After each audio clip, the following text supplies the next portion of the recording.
Hi, everybody. This is Skylar Anderton coming at you from Carmicast, and I've got a good buddy of mine in today. His name is Cody Gottman. How are you? How's it going, Skylar? It's going good, man. It's going good. If you don't know, I am the owner of HD Bean Jewelers here in Carmi, and we have always wanted to offer an Evansville buying experience right here in Carmi. And on top of that, we're in the middle of a global pandemic. Yeah. So maybe going to Evansville to a big Evansville jewelry store, not the best idea. Not the best, no. We offer, actually, we got a couple of specials going on right now. Oh, what are those? One of our big holiday specials, it's a pretty limited supply, so I can't tell you how many we're going to have left over, but we're selling 1/10 total carat diamond stud earrings. They're usually $250. We did a big buy on them, and we're able to sell them $99 out the door. Oh, wow. Only, 99. Yeah, only a couple. It's like a promotional offer, so there's only a couple in stock. But hopefully by the time you're hearing it, if that sounds like something that's going, in your budget, in your area, Yeah, come see us. that's a deal. Yeah. We also back what we sell too. So anything we sell comes free cleaning, free sizing, free everything. We do just like a big Evansville store is going to do. Wow, that's good, man. I love it. You're doing a great job over there. Thanks. Yeah, Glad to have you come in. for sure. Before we get off. Go ahead. Oh, I got an applause. I'm applauding you off. No, go ahead. Go Before ahead. we get off here, our holiday hours have been extended. It's 9 o'clock till 6 o'clock every single day up until Christmas Eve. So, Perfect. yeah. Thanks for coming in, buddy. Appreciate it. Thanks.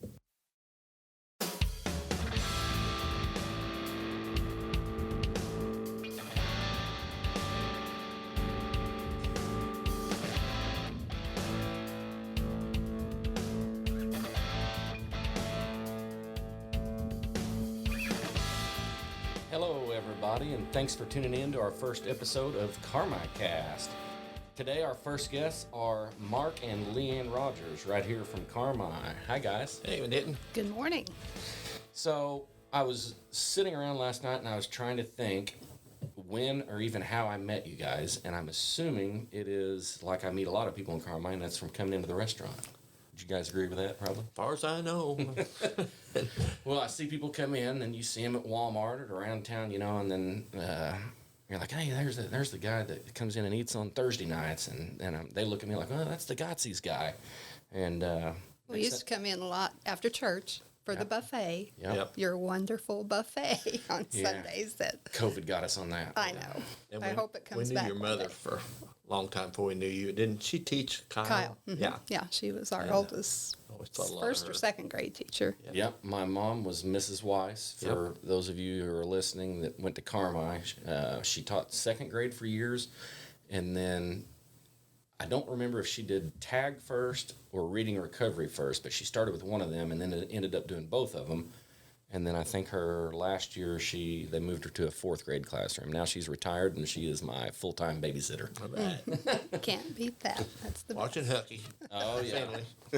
So the other night we were over here talking, and Mark told a story that I want our listeners to hear. So, is there any way we can start with Mrs. Absher in third grade? Sure.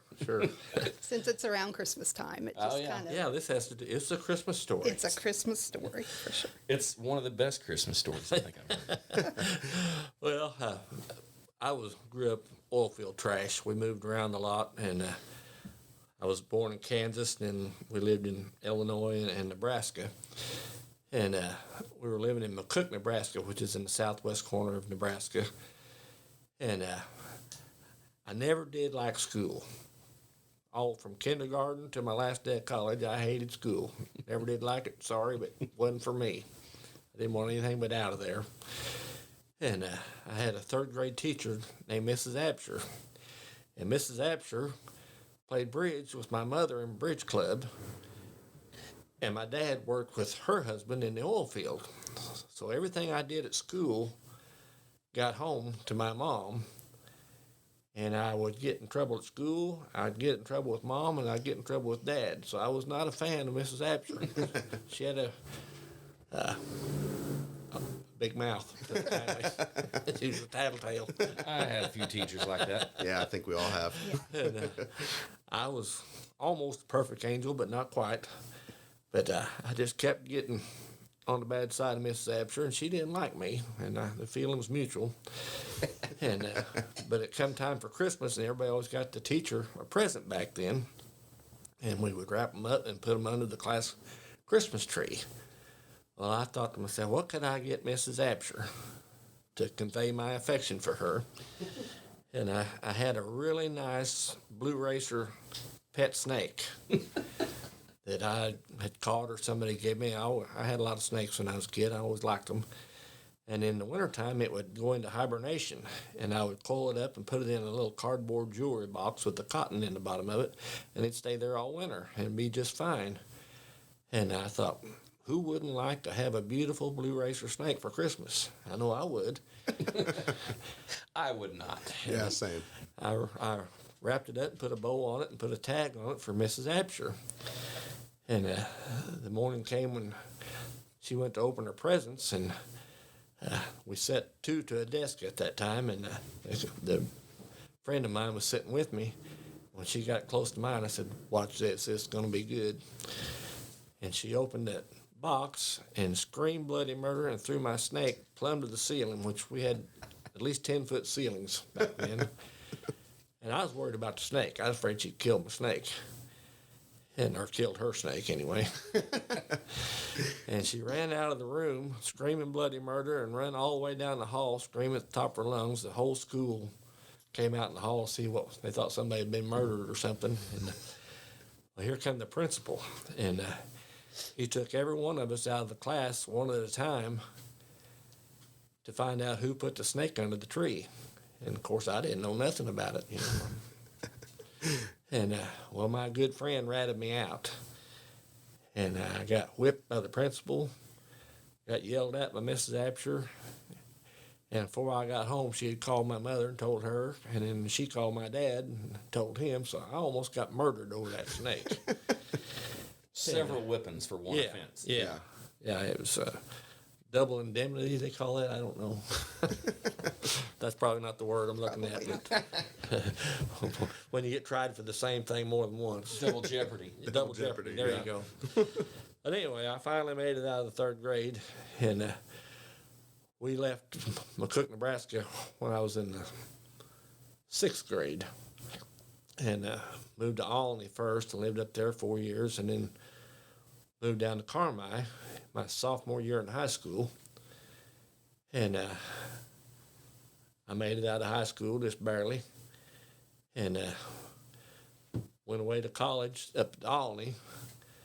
Doug Meyer and I were roommates at OCC, and after my sophomore, or I guess it was my freshman year, I met LeAnn, and met her on the worst day of my life. It was the last day of my freshman year, and I was moving out of an upstairs apartment over a barber shop where Doug and I lived. It had really steep stairs, and I'd been in a motorcycle wreck and was on crutches and hobbling around. My knee was all tore up, and I had to move out of that apartment by myself, move all my stuff, and put up my mom's big old Olds Tornado, and on top of that, I had a horrible toothache, and I just had to go to the dentist. So my dentist was in Grayville, so I stopped in there, and I was sitting there just holding my head and looking at the floor. I was in absolute misery, and I see two sets of feet come in, and one of them looked a whole lot prettier than the other one. And I looked up, and there was LeAnn and her mother, and I'd never seen LeAnn. She went to school, My freshman year here. yeah. I guess And when then I we was moved. probably a junior. Right. We did. Yeah. We were at the high school at the same time here, but we never knew each I other. never saw her. Not Which was one- probably a good one thing. time. Yeah, because Probably would not have got along I was then. kind of wild, and she wasn't. It's not. No. But anyway, I looked up and I said, "That's the prettiest girl I ever laid eyes on." And I said, "I'm going to marry her." And We didn't speak. We didn't speak, didn't talk to her. It was kind of hard to talk with a swollen Oh tooth, yeah, too. I was Yeah. in misery. Both And had tooth issues. yeah, we both had our front teeth knocked out when we was kids and had caps on our front teeth, and That was one thing we had in common. Yep. Yep. and we'd both lived overseas, and that gave us something to talk about Yeah. the first time I called her. But anyway, I didn't know how to find her, didn't know where she was from, and I was with Alan Blazer one night, and he wanted to stop by the Dairy Queen and talk to this girl he'd been riding around with, and well, it turned out to be LeAnn. I said, that's the girl I've been looking for. It'd been a few weeks. I said, I've been looking everywhere for her. I said, when you get through with her, call me. You couldn't just get on Facebook and look her up. No, there was no such thing. No. No cell phones, no nothing. And a week or two later, he called me. He said, hey, I'm done with her. Now, this is I a don't know why he was conversation done with these it. guys had. Yeah, apparently. we share everything. Oh yeah, that's a good friend does. And so I was at the Dog and Suds one night, and And somehow you got my phone number. yeah, I from think somebody. Cindy Blazer gave me your phone number, and I went in there and used their phone and called her, and we just got to talking, and found out she'd just come back from Australia, and I said, well, I used to live in Indonesia, and so we had that in common, and I asked her to go out with me, and You seemed kind of nervous, so Yeah, that was and- kind of endearing, Yeah. you know. Oh yeah. and Ruth, the lady that ran the Dog and Suds forever, Ruth Clifford. Ruth Clippinger, everybody. Where was the Dog and Suds? where Eastside Package is now. Okay. Okay. They had a burger there called the Texas Burger that was my absolute all-time favorite burger. I'm assuming it was big. It was big. Yeah. And how'd you guess? A lot of people around here remember the Texas. Oh, yeah. And nobody could make it like Ruth. You could go to the Dog and Suds anywhere else, and they didn't taste nothing like Ruth. They were the best, and she was the best. But anyway, she hollered at me. I've been on the phone for I don't know how long with LeAnn. She hollered at me. She said, tell her you let her get off the phone. Just like, I got to go. Okay. But to cut to the chase, we ended up getting married. Had a blind date, more or less, at the drive-in. Yeah, because neither one of us knew the other one. Right. And at first, I was a smoker then, and I was a nervous wreck because most of the girls I've been out with before that were what we call a sure thing. LeAnn's rolling her eyes for those of you who can't see. That's not all of them, but she was the nicest, prettiest girl I'd ever seen or known. And I was a nervous wreck, and I was chain smoking just one after the other, and I had no idea what movie we watched. I didn't care. Do you remember the movie? I can't. I don't remember what movie it was. We'd been there a good while, and she reached over and took my hand. It was the most awesome feeling in the world. And Was this You know, it might have been Walking Tall. Remember those Yeah. movies? They showed Very them well all the could have time been. out the with Burt drive-in. Reynolds? no, No, these were Buford T. Pusher. I a don't lot know who of the B actor was. movies out Yeah. there Yeah. at the drive-in. Yeah. But anyway, Fast forward, yes. yeah, I asked her to marry me, and we got married August 20th, 1976, and we bought a used trailer for like $3,000, I think it was, and put it in Jim Davis's trailer park on Foley Drive. We were the second trailer to move in there, and we'd been married for a few months. I don't know how long it was, and she said one day, I've got some family coming in from New Mexico that you've never met. She said, I'd like for you to meet them. I said, well, yeah, I'd be glad to meet them. She said, well, they're going to be stopping by, and later there was a knock on the door, and I opened the door. To my surprise, you'll never guess who it was. Mrs. Abger from McCook, Nebraska, my third grade teacher. Did she recognize you? She did. And Really, automatically recognize you. yes, and remembered the snake deal. Hadn't forgot. And so that's just the way my luck has run my whole life. You know, I've had a very interesting life. It's definitely a small world. It sounds like it. Yeah. Yeah. The movie you went to, was it a drive-in? Yes. Well, speaking of drive-in movies, tonight, which hopefully if we get this uploaded this afternoon, is December 19th, and the Carmi Christmas Elves, which is a nonprofit organization here in Carmi, are having what they're calling Carmi Christmas Cinema. They're going to show 2 movies, and it's held at the Elastec parking lot.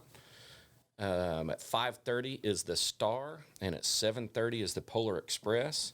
I talked to one of the elves today, and they said you can either watch one or both, and it's totally free. So Wow. if those of you are listening, not got anything going on tonight, go check it out. I think it'd be pretty neat. Awesome. You mentioned she lived in Australia? Yes. What in the world brings a person to Australia? Through my dad's work, he when I was 5, he started with contracts overseas. He was in the oil field as well. Both our dads were in the oil field, different areas, but Dad had worked around here for like George Mitchell, Rebstock Oil. And then I think it was actually my mom, had seen an ad in the Evansville paper for work overseas for like Libyan oil companies. And she was pretty adventurous and wanted to travel. I remember her telling me one time that when she was younger, she actually wanted to be a truck driver because she wanted to see the country and travel.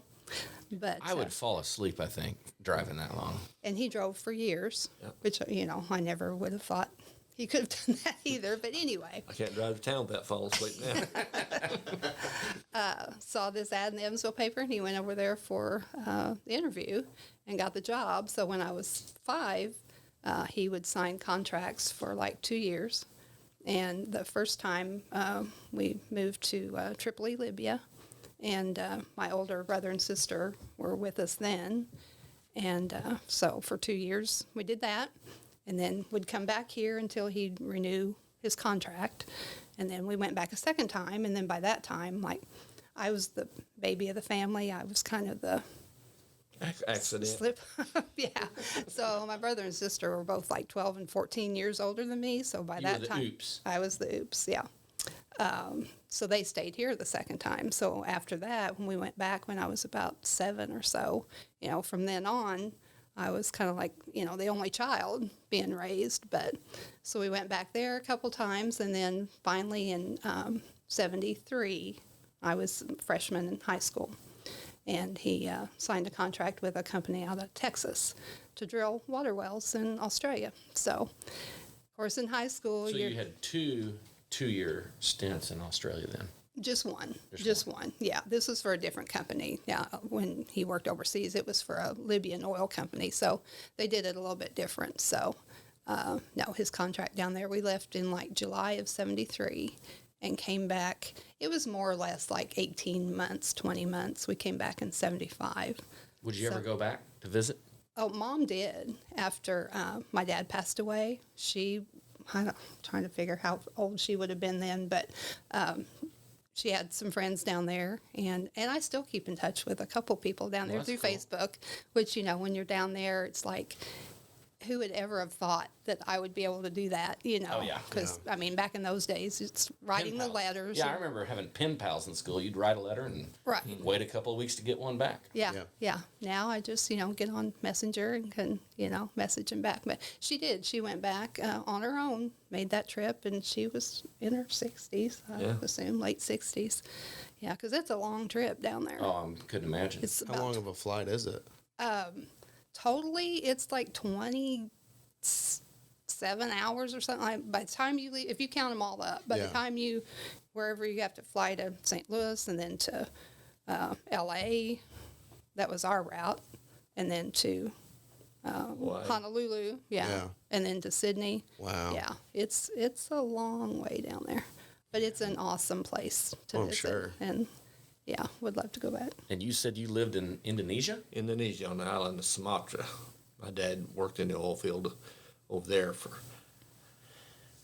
about a year, I think. I don't really remember.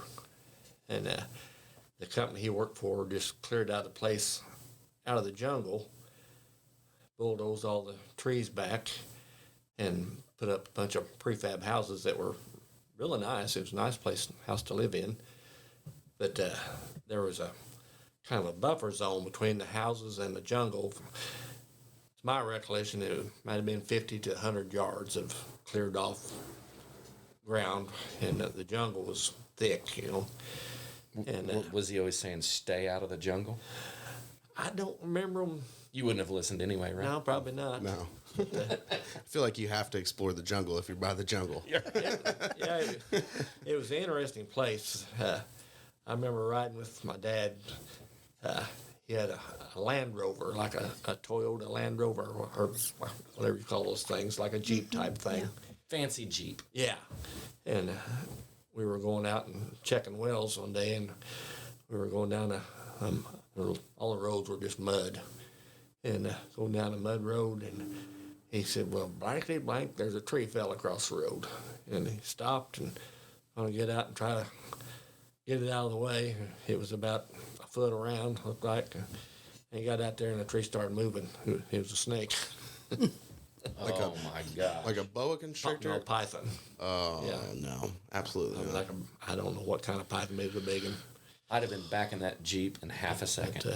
But, I was with him one day, and I had a slingshot, and I was in the back of that Land Rover, and I was shooting rocks in a mud hole, and I'd shot several at this mud hole, and I think, to my recollection, it was a monitor lizard jumped up out of that mud hole. It was about probably 4 foot long, and there were just all kinds of You just interesting attract reptiles, is what it sounds like. stuff. Yeah.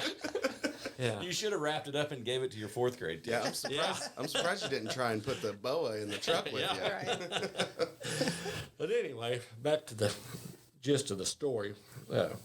We were playing out in that buffer zone behind the housing settlement, and right up against the edge of the jungle, there was a great big disc, had like 4 foot blades on this disc. It had the chopping teeth on it for cutting up roots and stuff, I assume. And my sister and I and a little native girl were out there playing on that thing. And Pam, my sister, learned to speak the language pretty quick. I was still pretty young. I was 4 or 5. And they were just jabbering back and forth. And all of a sudden, they just take off running and screaming and hollering. And I can still see them going across that chopped up ground, kicking up a dust cloud. And they run all the way back to the house and never really say a thing to me till they get to the house. Then my sister turns around and yells, "Tiger!" and she's pointing behind this disc. And I look back, and sure enough, there's a big old tiger. And they left me out there for bait. It's like They didn't have to run away. They just had to be faster than two you. guys walking, and a bear gets after them, and I forget the gist of the story, but all you have to do is outrun that other guy. You don't have to outrun the bear. Yeah. And they definitely outran me and left me. And I've never forgiven her for that. It's brought up at every family. Yeah, scarred me for life. gathering. But I did outrun that tiger. I made it back. He did. And if he'd have won me, he'd have had me. He just wasn't hungry, I guess.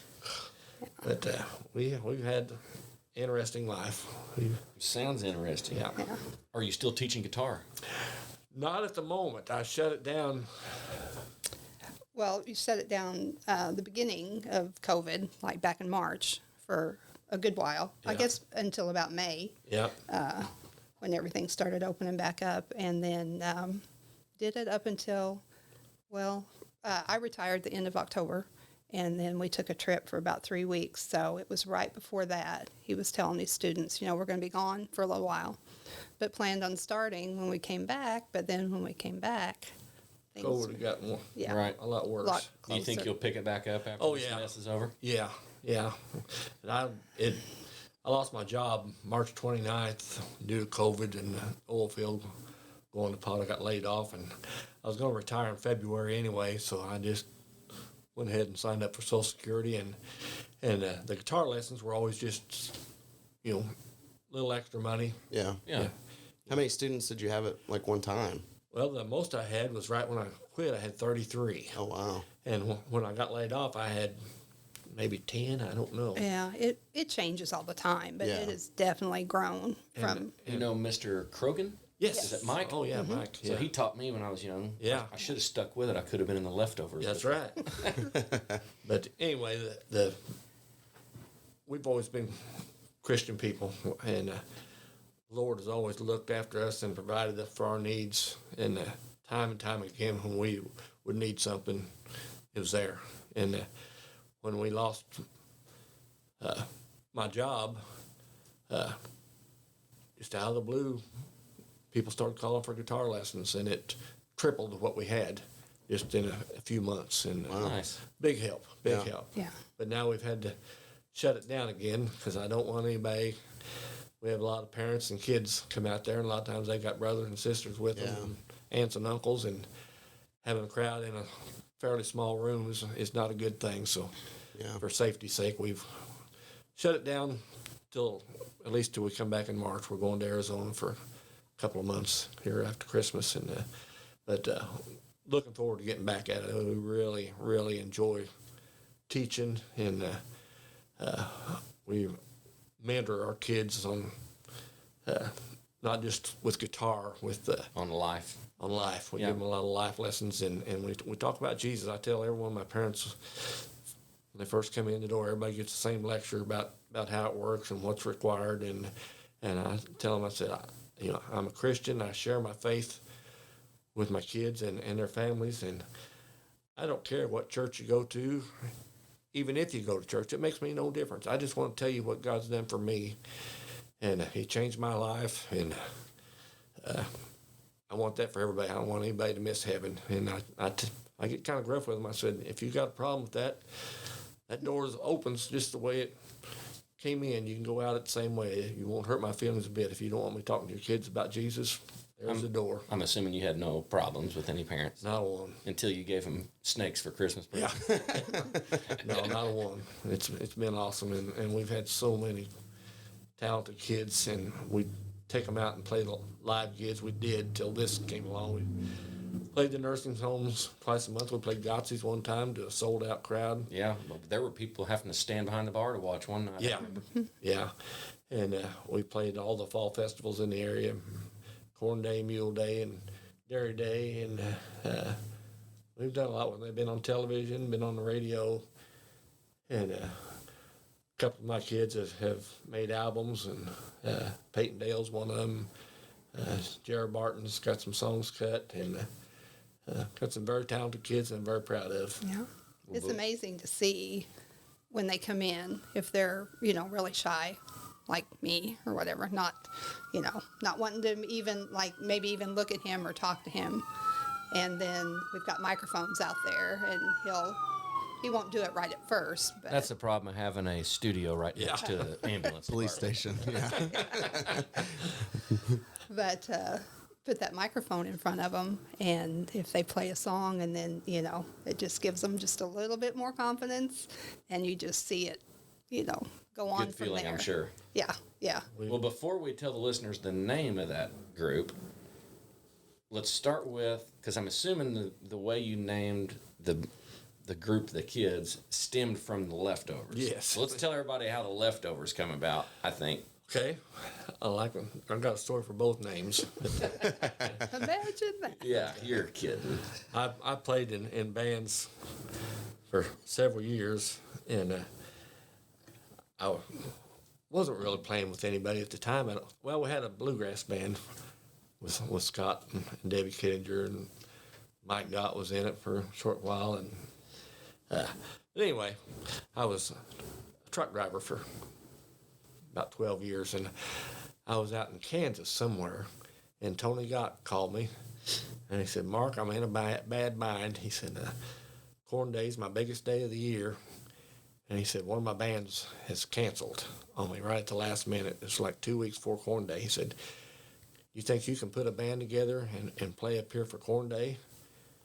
And he said, I'll pay you $1,000.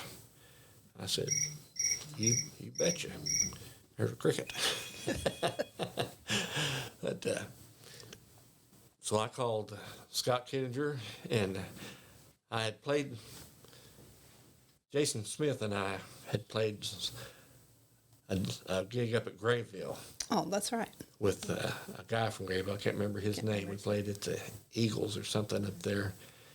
And I called Jason Smith. He's the best guitar player Southern Illinois, as far as I'm concerned, and Scott is the best bass player in Southern Illinois. So we're off to a good start. Off to a good start, and got them and Debbie, and we started. Our first drummer was Steve Mallett from here in Carmi, and great guy. We had a lot of fun with Steve. He played with us for a couple of years, maybe. I don't know. You were together for 7 total. Yeah. Ended up our last drummer was Dan Holby from Alney, which I'd known when I lived in Alney, and Scott and him played together in different bands. But anyway, we came back and we played Corn Day, and it was a huge success. I remember that night where your add-on building is now, next to Gothi's, they used to put up a circus tent. And I actually have an aerial photo in my office over there that someone took of that tent sitting out there. I should show you sometime. we played our set first, and then Amputee was the second band. But when we got done, there were so many people in there, I couldn't get out. I was, the exits were blocked. There were people were just shoulder to shoulder, and it was a huge crowd, and everybody seemed to like what we did, and we didn't really have a name.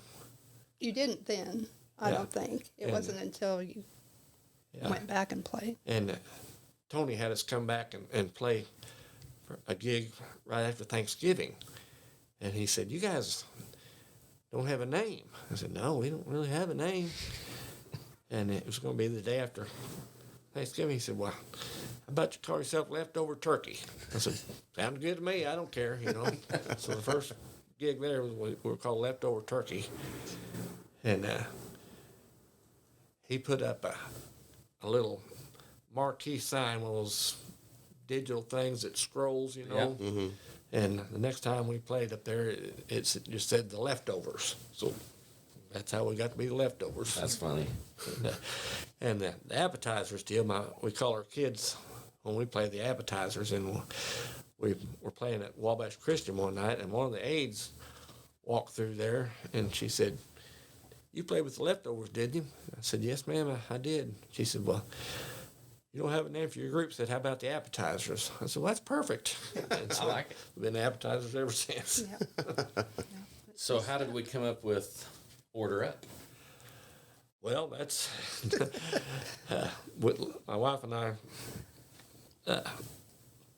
started playing music a little over a year ago. We needed one of our kids was doing a song that needed a bass player, and we talked LeAnn into playing the bass. She'd never played anything, and I never played the bass. I played it on a couple songs on Scott's, but I played it like a lead guitar. I didn't know how to play bass. I still don't know how to play. I'll just leave it, we wing it. So we bought I bought a cheap bass on eBay, and we bought a little Fender amp, and the way we'd figured out how to play it, I would play a note or a chord, and she'd hunt around on the neck of the bass till she found it. And we'd say, "Write that down, 6th fret, 3rd string, whatever, Yeah. Yeah. And that's an A. Mm-hmm. And we'd find a D, and we'd find a G. Well, he told me, he said, all country songs are G, C, and D. Yep. You can do this. Most G, country C, and D. songs True. Are Yeah. three chords. Yeah. Once in a while, there's a minor or a 7th, but if you can play G, C, and D, you can play a whole bunch of music, which is what I do. I've got away with it for 60 years, probably. I don't know. It's been a long time. But we started playing up at Gotzi's on Friday night just as volunteers. We just wanted to play. We worked up a kind of a set list, and Thanks to Denton. thanks to Denton. Yeah. Denton Weiss, he lets us come up and play. We play from 6 to 7:30 every Friday. We were till the COVID got bad, and we're taking a break from it till we get back from Arizona, and then we'll see how things are then. But we play just for tips, and Denton's kind enough to throw a $20 bill in a tip bucket and feed us for free, and we're just happy as a pig in a poke. We Have a like good having you time. guys there. Matter of But- fact, somebody called last night wanting to know if you were playing. I had to explain to him probably be March or later. Good deal. Yeah. But we didn't have a name. And so we were sitting around in the living room, and I was writing different stuff down, homegrown this, homemade this. and Homemade just- jam, Yeah, and little logos, but I was still trying to tie it into appetizers, leftover, and I just, something popped in my head about Tony hollering, "Order up," which Denton still does. Yeah, we Right, still do to right. this day. And I I'm was very just like- thankful you do. I was just like, how about that? That just kind of It's goes kind of a back to staple the there. original. I've thought about getting a buzzer, but everybody's used to the Yeah. Order Up. So Yeah. And anybody that knows knew Mike Gott or Tony Gott knows what that is. oh yeah. And So now you guys raised 2 boys, correct? yes, Mm-hmm. I feel sorry for you, LeAnn. My mom raised 2 boys, 3 if you count Dad. And we would do, well, for instance, we would have rubber band fights. Each guy would start with 5 rubber bands, and, we'd shoot each other. Well, my brother would always pull that move. He'd get me down on the ground and pull that rubber band tight in between his index finger and his thumb and hold it to the back of my head. He'd say, "Give me all your rubber bands." And if I said no, he'd lick me upside the head with it. Well, Mom would get mad because she'd suck them all up in the vacuum, Well, our boys they're 9 years apart, and honestly, in a lot of ways, I would just much rather raise boys than girls. My mom always said that too. Yeah, they gave us no trouble whatsoever. Good. Honestly, good boys. Yeah, they were. We didn't have any trouble out of them, really. No. All right, well, let's just take a quick break and stretch our legs. We'll let you hear from an ad we've got for Backyard Recording Company. I'd like to take a second to thank Jason Smith at the Backyard Recording Company for doing a fantastic job for our intro song and several of our segment intros and outros. He is very talented. I think Scott Kenninger may have contributed to the bass guitar. You'll hear a lot, so I'd like to thank him as well. If you're a musician needing to record an album or a podcaster needing music, you should check out the Backyard Recording Company in North City, Illinois. Here's a little taste.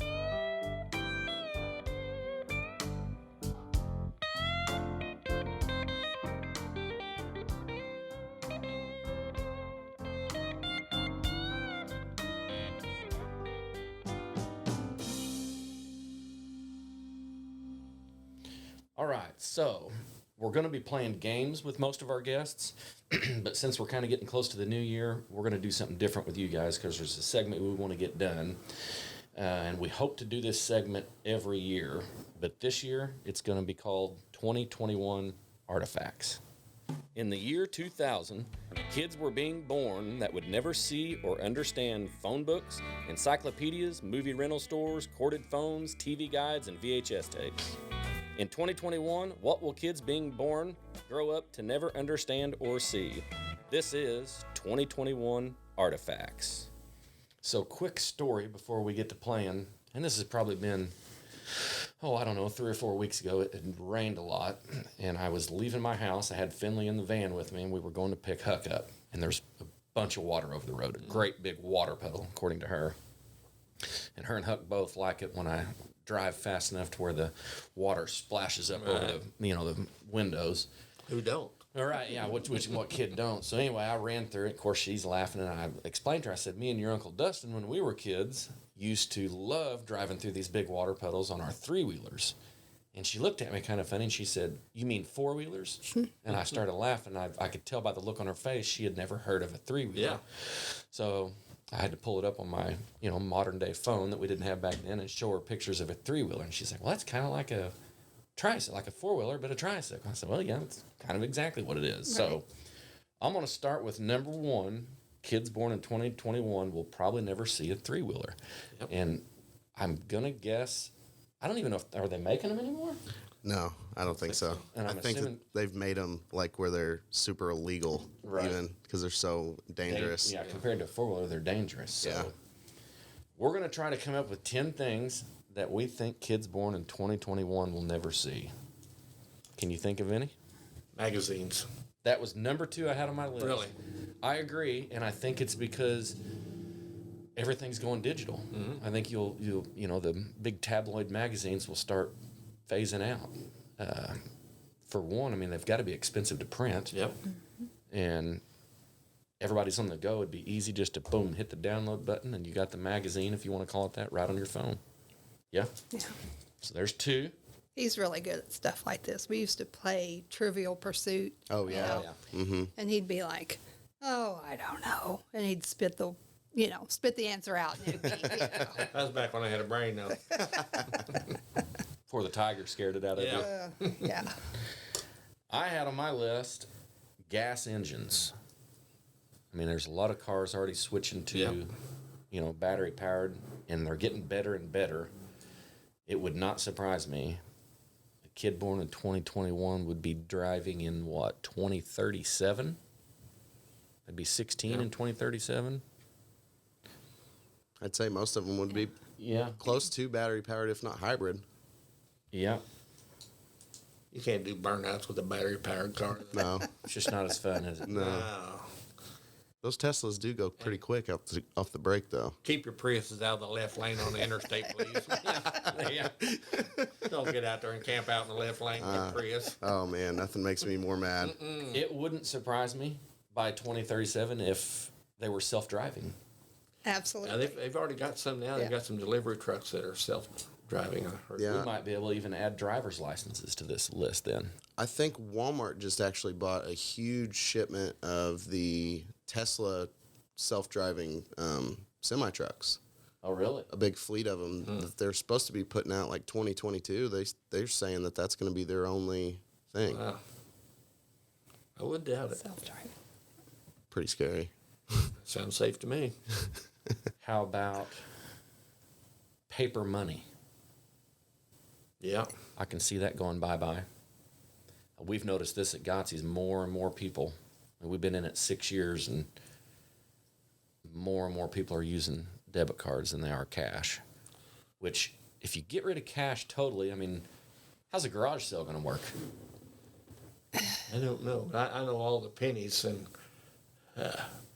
are on your bar and on your wall over there. That's why we don't have any pennies anymore. It was funny. It's Denton's fault that we're in a corn shortage.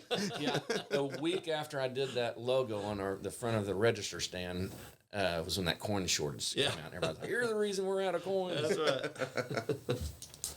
Well, I remember this one from growing up, and I would say kids born in 2021 will never experience this, but long, boring road trips. I remember being bored out of my gourd in the car. We would play, BB Bumblebee, I See Something You Don't See. Nobody's bored anymore. Yeah, now because they've got it right in front all of got them. Yeah. They've got iPads in the car. They've got TVs in the headrests. gaming systems that they're holding in their hands. Yeah. Yeah, TVs in the headrests. I was at the doctor's office in Evansville yesterday, and they were just packed with people. It was ridiculously busy. And I looked around the waiting room, and the only person in that waiting room that wasn't looking at their phone was me. And that's because I took a break from looking at my phone to look around the room and all the people looking at their phones. Yeah. And I mean, that's the norm. Sadly, that's the norm. Yeah. But remember that movie Wall-E? Yeah. Oh, yeah. And I didn't see the whole thing. Just watched bits and pieces of it. But the parts I did watch, it just kind of stuck in my head. I'm just like, this is kind of prophetic here. That's where we're getting to. Yeah. They all weren't they all really fat in wheelchairs? They didn't even walk. And had their They lost all their muscle tone. Yeah, they. Hey, Yes. Grandma, how about another grape soda? Yeah. exactly. But I'm really fearing that's where it's going because there's screens right in front of them. Yeah. Their whole life's right in front of them, and they're just riding around. That's all they had to do. Yeah. Yeah. I've had parents out there when they bring their kids for guitar lessons. Their kids will be playing something just beautiful, working their tails off, and I look over there, and their mom or dad will be sitting there staring at the phone, have no idea what's going on. Yeah. And I'll tell them, hey, put your phone down for a minute and listen to what your son's doing. Yeah. But we're all guilty of it. We're Yep. all Oh, yeah. guilty I'm of bad about it, too. I am too. It's I've got just- 3 screens in front of me right now. I can't say much. Right. But leading into, just like movie theaters, there won't be any movie theaters probably a lot then. Of, a lot of them are shutting down. And I think this year killed movie theaters in general, Right. honestly. Right. I think there's a lot of these new movies are going straight to streaming services. yeah. Yeah. I think hard copy music will go away too. Oh, That was number 6 on my list was CDs. Yep. we've got those vinyls and the cassettes right behind you too on there. I was going to say that too. Cassettes, nobody will know what those are. I remember getting in my buddies' cars and they'd have a big old booklet just full of CDs and you'd flip Oh, yeah. through I them. still do. I still do. I still do too. When I got my new car, it didn't have a CD player, and I almost traded it back in because I had all my CDs, and Right. We had 8 tracks when I was a kid. Well, I'd say most kids born in 2021 will be just plugging their phones or whatever device it is they're carrying in their pocket. Yep. they don't even have to plug it in. Yeah, probably not. Just Bluetooth there. it. That's true. Yeah. Speaking of vehicles, number 7 on my list, and I don't miss this one. And remember having to lean way over the car to roll a window down? Oh, yeah. Crank windows. I don't Yep. think. I mean, every car that I know of, maybe I'm wrong, but most cars are coming standard with power windows. So I think And I hate that. I love the crank windows way better because they never tear up. That's true. Yeah. You can depend on them. So my first car had a crank window in it Yeah. too. Are there any? They're not any around now. I'd be are surprised if they make them with crank windows now. they? Yeah. I don't. yeah, my kids probably won't even know what that is. I remember there was an old Mercury back in the 60s, early 60s, that had a crank down rear window. It faced it backward. It leaned out instead of in like most rear windows do, and had a big old metal crank in the center of the seat that you cranked it down and it rolled that back window down. 1960s air conditioning's what that was. Yeah. Yep. I forget what my grandpa had some sort of orange car, an old thing. I'll have to call one of my uncles and they'll remember this, but he wanted to turn it into a truck. Yeah. So he cut the back half of that thing off and put a bed on it. Usually did that with station wagons. Well, he mailed in the paperwork saying that he had a whatever the make and model was, and he selected the truck box. Well, they sent back and said there's no such thing as a whatever it was truck. Is now. So he took pictures of it and sent it back, and by golly, he got it registered as a truck. Danny Wright, a friend of mine from New Haven, he's gone now, but he built several trucks out of station wagons and did a pretty dang good job with them. Yeah. They look good. It's a El Camino now. Yeah. Yep. Well, then, another thing that we probably won't see or they won't believe leading the cars is bag phones. You remember those? Oh, Oh yeah, they were best phones ever. Oh, yeah. They Yeah. did work the best, but they took up that entire floorboard. Oh, yeah. So when I'd ride in the middle, I'd have to straddle it with my legs. My grandma Weiss had one of those. Had about a 17-foot antenna coming off of it too. You had to take it down to go through McDonald's or something. Yeah. We had one. I guess. Yeah. I used Usually stuff like that I save. We did the saddle up for St. Jude trail ride. I carried a bag phone on hanging off my saddle horn. Yep. How about gas-powered lawn equipment? Gas-powered blowers, weed eaters, edgers, I wouldn't know trimmers. nothing about that because I use none of the above. I hate anything like that. Yard work is not my thing. Old Daniel used to have an ad, said if it grows grass on it, blacktop it. And I agree 100%. Yeah, we should have done that. Number 9 Blacktop on it or my Roundup it. Yes. Oh yeah, I'm a That's fan his of Roundup theory, for yeah. sure. Number 9 on my list was maps or atlases. Yep. I can remember going on trips, and when we would get tired, they would put me up in the back glass, and I'd just take a nap in the back glass going down the interstate. Yep. And, you know, when we'd get to wherever Dad had mapped out, you'd have to pull over, get out the map, and Unfolded the Yep. free gas station map. And Yep. It never get folded back up the way No. it can. Yeah. now everybody's just either their car comes with GPS or they're Phones. plugging it into their phones, and away they go. Yeah. Google Map. That's what we do when we're traveling. Right. Yeah. It's just Even MapQuest. I remember MapQuest. You just print the directions out, Right. and it was a sheet that told you left turn here, right turn there. Yeah. Yeah. Trying to think. Well, and one thing that is kind of coming back around is the drive-ins that Yeah. you didn't have for a while, which Yeah. you know we It'd be kind of great. really We wish missed. they would do that. But now they're kind of. I hope they come back more. Well, they Black Diamond just bought Yep. the Yeah. mall in Marion, and they turned it all to a complete drive-in theater. Yep. Our son works for Black Diamond. Oh yeah, yeah, Casey. Well, I'm 39 years old, and the first time I ever went to drive-in theater was just this year. Well, I guess I would have been 38. We took Finley to watch Beetlejuice, out of all things, in Rio, I think it is. Yeah. On the other side of Newburgh. And it was neat. Yeah. Yeah. She's going to love this tonight, especially Well, since it's they're perfect with cartoons. COVID and Yeah. all that. Yeah. You stay in your vehicle and Yeah, I had so on the heater here, running. what? You may have to leave the heater running. Yeah. Well, but I mean, in the summertime around here, you know, that's what you used to do. You used to have paper bags from the grocery store, and you'd fill them with Make your own popcorn. popcorn. Take it. Yep, that's what you did. Pile in with your quilts. Yep. And get in the trunk of your friend's car and sneak in. Yeah. Oh no, I never did that. I never that's- did not do that. We've came up with plenty. Then I had the last one on my list was classic computer games. I remember, I think it was Windows 97. You had to click on the little Windows icon, then go to programs, then to accessories, then to games. And on our computer anyway, I had 4 games, and it was Free Cell, Solitaire, Minesweeper, and Hearts. We don't have a computer. Well, yeah, I bet you there's a lot of people 16 to 20 years old probably wouldn't even know how to play solitaire. All right. We've got a Pong game. I think we do. That was our first game that we bought when we were married, was the original Pong. That's what the top up there is, all those old Atari games. Yeah. Yeah, It's got Atari, Pong yeah. and Pac-Man and all that stuff on Well, it. that's all This it was Pong. Oh, that was just the standalone Pong, wasn't yeah. it? You had a little, 2 bars that moved up and down, Yeah. and It the was ball a that bounced turner. in Oh, between. Yeah, Yeah, the and ball was square. yeah. And it entertained you for, I'm assuming, hours. oh, yeah. You could turn it, the better you got, you could make it go a little faster, or you That could was make a- your paddle smaller. Yeah. Yeah. First year we got married, I think it was her birthday, maybe. That was what I I was got. looking for a gift for her. And Where'd you go to the reptile store? it was Gibson's store there. Yeah, Pomida or Yeah. whatever. I don't remember what street that is. Church Street. Right.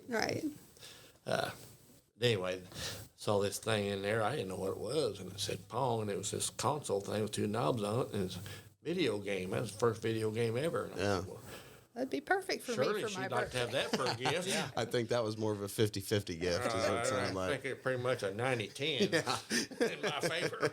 I never got a snake, but I did get a puffer fish. Yeah. A dead puffer puffer A fish stuffed puffer fish. that I still I have. thought it was cool. Oh, yeah, that All is cool. blown up. Yeah. Spikes everywhere. Yeah. Who wouldn't want that? I still have it. Yeah. Well, hey, I think we did a good job. We got at least 11 or 12 there, so I'd call that a success. We got an outro for this? Yeah. We've had a great time, Denton. Thank you so much for having us. Yeah, I problem. really This appreciate was it. awesome. A lot of fun. We're glad to be the first ones. Yeah. We got to be the first ones to play on the new stage at Mount Carmel this year, too. The new music pavilion downtown. We were the very That first act was on it. 2021 Artifacts.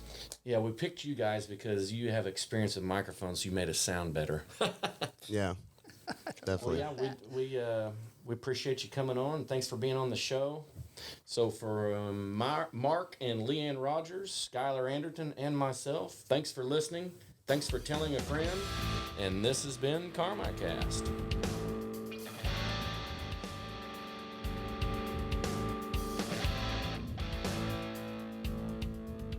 If you would like to be a guest on our show, please contact us by email at carmicast@yahoo.com, on Facebook, or if you'd even like to send an old-fashioned letter to 115 East Cherry Street, Suite B in Carmi, Illinois, and you don't even have to lick the stamps anymore. I bet that thing will go away.